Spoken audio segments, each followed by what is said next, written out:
eating these G bombs and having this nutritarian diet and following it perfectly, it would be perfect in a perfect world. Clearly, we're not in a perfect world. Is there a scenario where one could follow this like 80%, sort of, have their cake and eat it too, right? Where it's okay, but I still want to have a steak every now and again, or I still want to go and get fast food, or I'm just trying to talk to, I think, the average person, right? Is trying to figure out a way to get away with. And so what would be totally non-negotiables, and then what would be negotiable, right? It's a really good question, which obviously I've spent the last 30 years, going over that question and applying it. And that's the art and science here. Let me explain it to you for a minute, okay? Because, let's say I'm not a food addict and I'm not an alcoholic.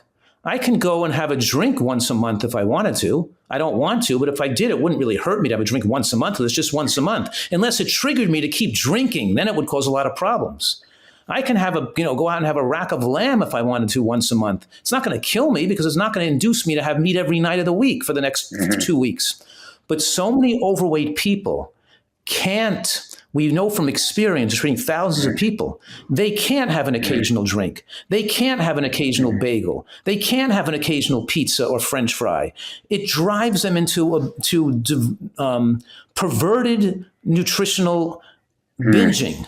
And it keeps them desirous of for this love affair they have with these fattening and illicit foods that drive them to overeat. Yeah, a lot of people can eat real healthy, most of the time, and occasionally have something or go out and have something for recreation that's not that healthy and go right back to their healthy diet again. And for those people, they don't have to do it 100%. But a lot of the people we see at our retreat here that come here with food addiction, obesity, and medical problems, we're teaching them to do this 100% with no cheating. Because we know from experience, they can't have a foot in both worlds, because the minute they start to do it 90% or so, they're doing it, they're blowing up and they're not losing weight and they're not going to get the benefits. And the longer they stay away from their addictive triggers, the less those foods are calling their name, and the less cravings they have for those foods they think they were missing. They stop missing them, stop desiring them. So the answer is, yeah, you could be pretty healthy if you did this, 90%, and you don't have to do it perfectly. But I still, for most of the sick people and overweight people I take care of, they have to do it 100%. And then just think about this. If you're sick and you're overweight, why would you waste a day, a meal, or a mouthful not moving towards getting well and getting your health back? Yeah.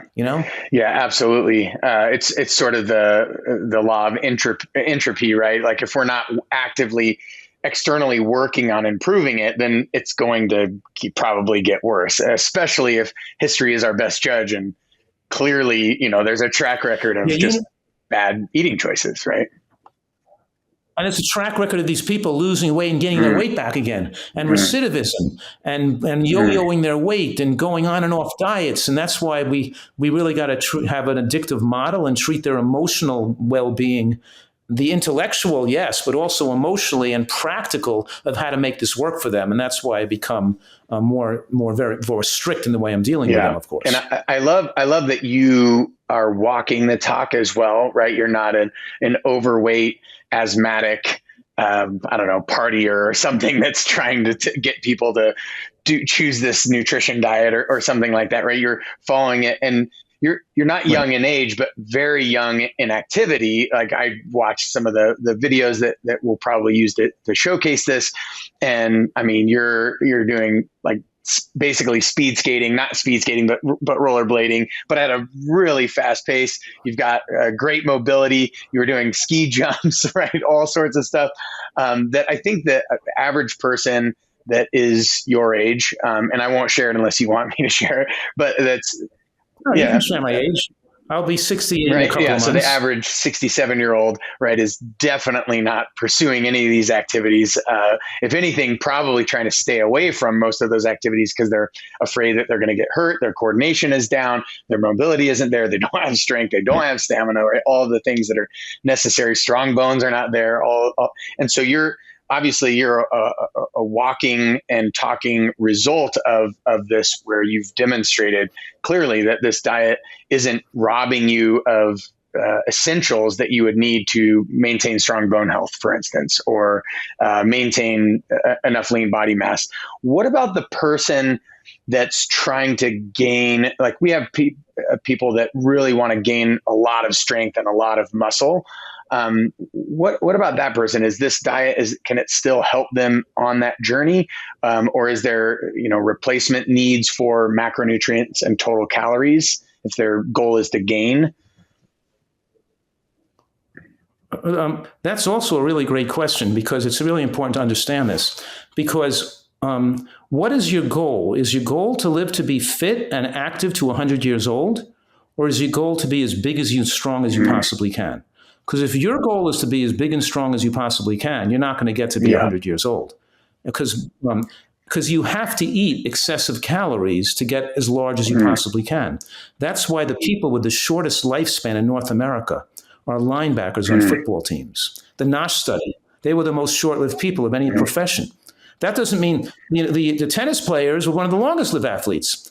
The tennis players, the skiers, and even the tight ends and the run and the receivers had good lifespans, but not the largest guys, not the power lifters, not the linebackers. They had short lifespans. They have to eat more food to get that large. I'm strong for my body weight. I can bench press more than my body weight at 68 years old. I can do a lot of chins and I can do a lot of chins and curls and stuff. You know what I mean?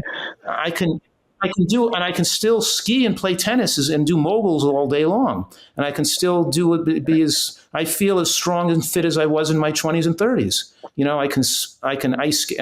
But the point is that you want to be fit so you're physically fit to be active, but not to look good in the mirror to get as big as you possibly can, because my size is limited by my diet. If I want to gain 10 or 20 more pounds, I'd have to eat unhealthfully amount of protein to do that. And I can get somewhat stronger if I did that, but that wouldn't be maximally lifespan promoting. So take your choice. What do you want to do? You want to be fit and as strong as possible for a favorable body weight. And you want to be lean. It's the type of lean fitness that a skier, a tennis player, a basketball player would have. Not the type of fitness that you would get overly large with to be a power lifter. Yeah. You know what I mean? Yeah, it's funny. So in my younger years, when I think ego was driving my nutrition choices and my exercise, I went all the way up to 240 pounds. But I'll tell you, all my health indicators, all my health metrics were just horrible, right? And I was 25, 26, 27 years old. So I should have really good, health numbers. But whether it was your triglycerides or blood pressure even was really high, I felt like crap. I slept like crap, right? All of these things. And lo and behold, I went, back down to 195 pounds, and I can still lift a whole lot of weight, but I feel amazing. And I can now run for extended periods of time and not feel, worn out and like I couldn't even do that before when I was 220 to 240. Right. So I know it's funny because I'm telling them they got to understand this. I want to be as small as I possibly can to be able to lift a huge amount of weights. You know what I mean? I get on the machines and lifting a lot of weights and you want to do a lot of, but you don't want to be as big as do that. You want to be as muscularly dense as you can and as lean and be ripped and not have extra weight or even extra muscle. Because the excess animal protein you had to consume to get to that size drives IGF-1, insulin-like growth factor 1, which is a growth promoter. And you don't want to drive growth promotion because that ages the brain and has immunomodulating effects, negative immunomodulating effects, and also permissive effects on cellular replication and growth, promotes cancer cells. So we want to keep that IGF-1 in a more favorable range, below 175. The average American is like 250. The average power lifter and guy looking to gain weight in the gym and eating the diet advised by gym trainers, their IGF-1s are up to 300. And it's just, and we have studies on this, by the way, with thousands of people tracking them for 20, 30 years, showing early life deaths with higher consumption of animal protein. Yeah.